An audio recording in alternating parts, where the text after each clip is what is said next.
तो सीधा लिए चलते जो आप बीजेपी की तरफ से संबित पात्रा प्रेस कॉन्फ्रेंस कर रहे हैं, क्या कुछ कह रहे हैं, सुनवा देते हैं आपको। आज का विषय क्या है? विषय गंभीर भी है और विषय दिल्ली के अरविंद केजरीवाल जी और उनके द्वारा किया गया भ्रष्टाचार का है। कभी कभी आश्चर्य लगता है कि ऐसे भी लोग होते हैं जो इस प्रकार रंग बदलते हैं। कभी कभी आश्चर्य लगता है कि वो लोग जो कहते थे ये सम्मान होता है, अगर तिल भर का भी आपके अंदर शक है, अगर रत्ती भर का भी आपके अंदर सस्पिशन है, तो समन भेजिए ना, किसने रोका है? आप जांच कराइए ना, किसने रोका है? दूध का दूध पानी कराइए ना। वो लोग जो हर दिन शाम प्रेस कॉन्फ्रेंस करके दूसरों के खिलाफ इल्जाम लगाते थे और ये कहते थे कि आप जांच कराइए और जांच करने के बाद चुनावी मैदान में उतरिए, आज वो लोग समन से भाग रहे हैं। आज वो लोग समन के नाम से डर रहे हैं। आज वो निर्लज बन के दुनिया के सामने मुंह दिखाने लायक नहीं है। और बड़े दुख के साथ कहना पड़ रहा है, टेक्निकलिटी खेल रहे हैं।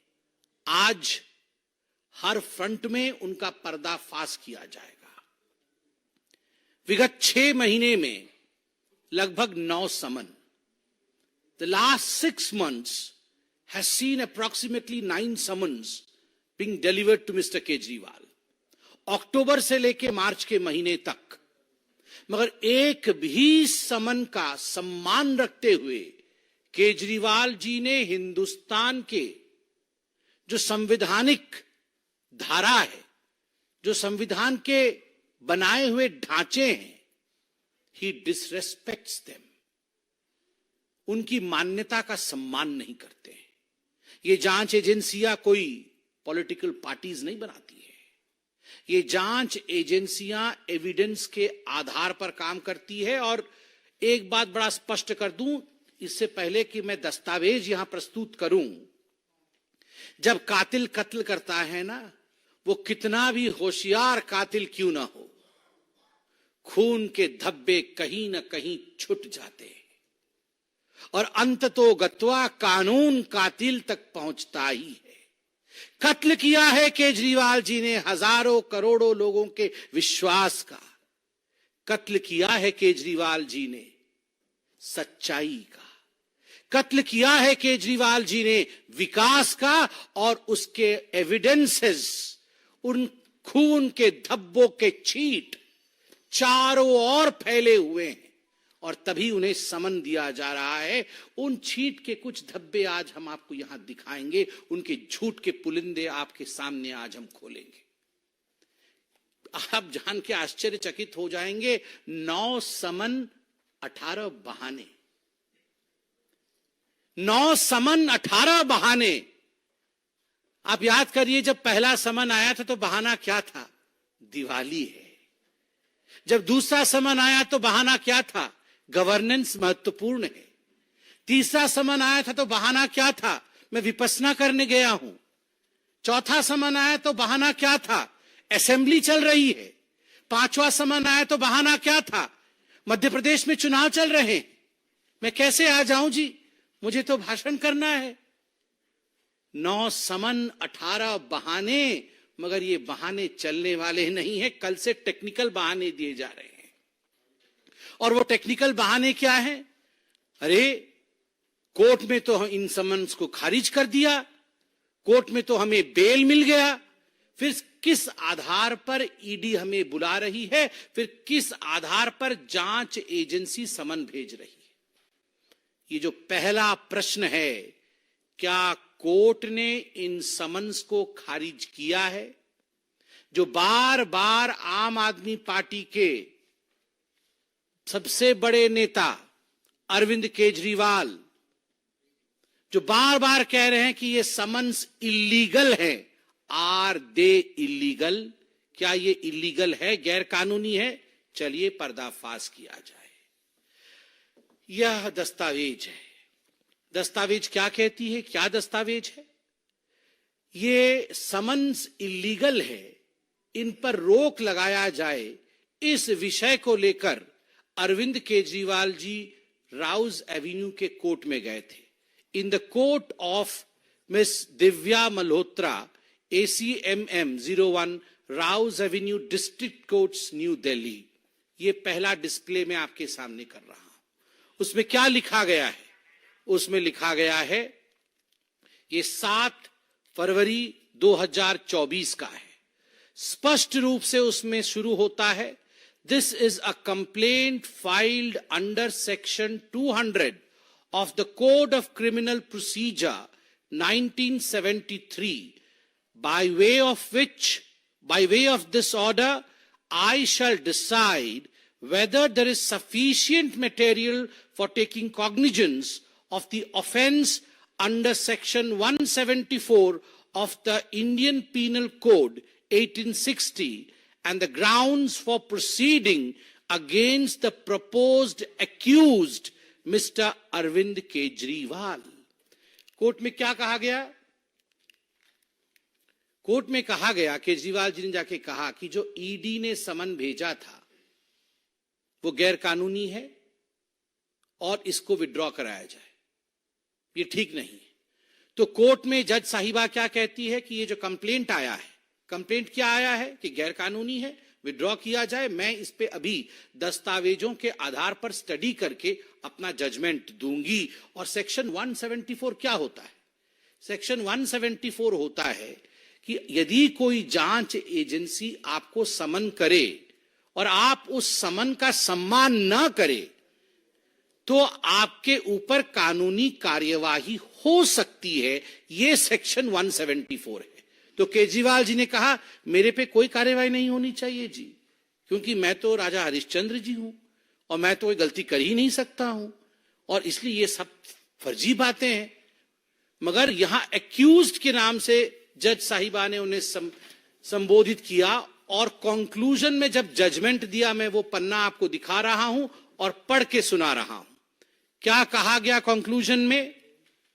13 नंबर पैराग्राफ में, to sum up from the contents of the complaint and the material placed on record, prima facie offense under section 174 of the IPC 1860 is made out, and there are sufficient grounds for proceeding under section 204 of the Code of Criminal Procedure 1973 against accused Mr. Arvind Kejriwal। बड़े स्पष्ट रूप से कहा गया कि वो accused mister Arvind Kejriwal जो हैं, प्राइमा फेसी अक्यूज्ड हैं। जो भी तथ्य कोर्ट के सामने रखा गया, जो भी दस्तावेज मेरे सामने रखा गया, जज साहिबा कह रही हैं, मैंने गहन अध्ययन किया।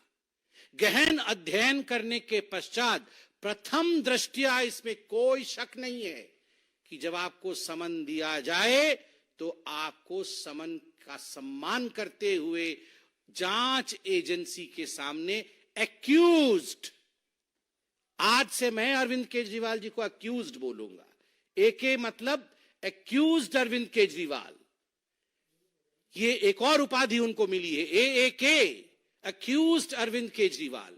ये एक्यूज्ड अरविंद केजरीवाल जी हैं और उनको आके उनकी सफाई देनी पड़ेगी। आगे जज साहिबा क्या कहती है ये भी आप सुन लीजिए।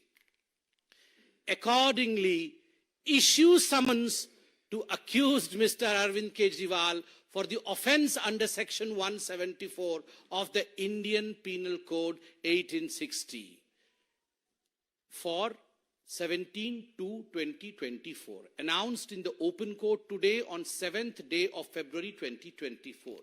इसलिए आप और समन्स इश्यू करिए। कोर्ट ने कहा समन इश्यू करिए। कोर्ट ने कहा आप प्राइमा फेसी एक्यूज्ड है। कोर्ट ने कहा कि आपको अपीयर होना पड़ेगा। आप कैसे कह रहे हैं कि ये जो समन्स थे वो इलीगल थे? मी लॉर्ड सर जी, क्योंकि सर जी जो सोचते हैं कि वही लॉर्डशिप है, तो हम तो छोटे हैं, हम तो आम आदमी हैं। अरविंद केजरीवाल जी को लगता है वही सर्वे सर्वा है, तो मैं उनको ही कह रहा हूं, मी लॉर्ड अरविंद केजरीवाल जी, आपका जो सबमिशन था that has fallen flat. Your submission that these summons were illegal has fallen flat. वो इलीगल नहीं थे मिलॉर्ड। आज आम आदमी भी समझ सकता है कि वो लीगल थे क्योंकि हिंदुस्तान की कोर्ट ने ऐसा कहा। तो अरविंद केजरीवाल ने कहा, अरे ये क्या हो गया, कोर्ट ने तो मेरी पोल खोल दी। तो तुरंत भागे, कहां गए, फिर कोर्ट चले गए कि रिव्यू करिए। मैं तो बहुत बड़ा सत्यवादी पुरुष हूं, मेरे से बड़ा तो सत्यवादी कोई है नहीं, मैं तो भ्रष्टाचार कर ही नहीं सकता, इसलिए आप इसको रिव्यू कर दीजिए, ये जजमेंट ठीक नहीं। तो कहां गए, फिर से कोर्ट में गए और कोर्ट में जाके उन्होंने केस फाइल किया। Revision petition against the order dated 7/3/2024, जो ऑर्डर मैंने पढ़ा, is stated to have been filed by the accused. Court ने लिखा कि एक रिवीजन पिटीशन फाइल किया केजरीवाल जी ने, और फिर कोर्ट आगे कहती है कि we revived, received and perused documents, there is no stay on the proceedings. सबसे महत्वपूर्ण बात जो कोर्ट कहती है, no stay on the proceedings. आपने रिवीजन के लिए फाइल किया केस कि नहीं, ये जो है अक्यूज्ड है, प्राइमा फेसी अक्यूज्ड है, इसको रिवाइज कर दिया जाए, सेक्शन 174 के तहत रोक लगा दिया जाए, मगर कोर्ट ने कहा no stay on the proceedings.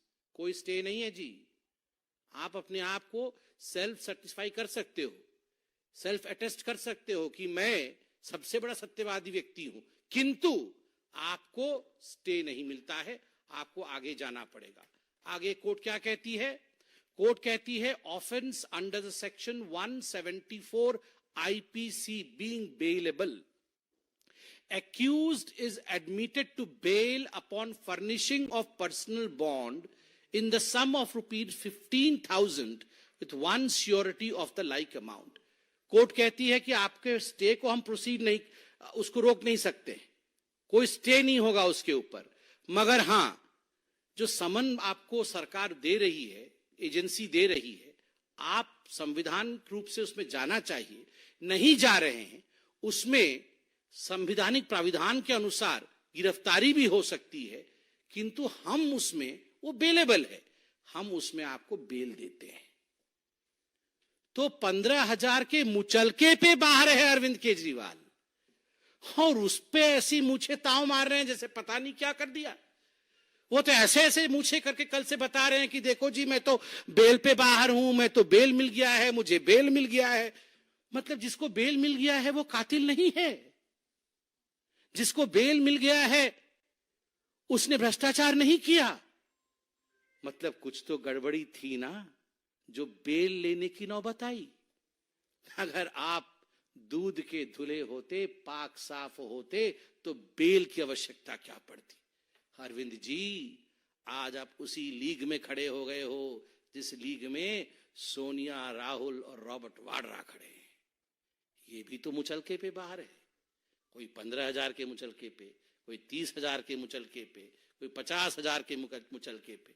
Sonia जी ने 5,000 करोड़ रुपए का नेशनल हेराल्ड में गबन किया, आज मुचलके पे बाहर है। चिदम्बरम जी आज मुचलके पे बाहर है। तो बेल पे बाहर होना कोई मेरिट नहीं है, ये डीमेरिट है। आपको बेल मिला है, आपको राहत नहीं मिली है, तो बेल को राहत के रूप में प्रस्तुत मत करिए। प्रेस कॉन्फ्रेंस लंबा हो जाएगा अगर प्रस्तुत करते चले जाएंगे, मगर फिर भी मुझे लगता है 2 विषयों की यहां सफाई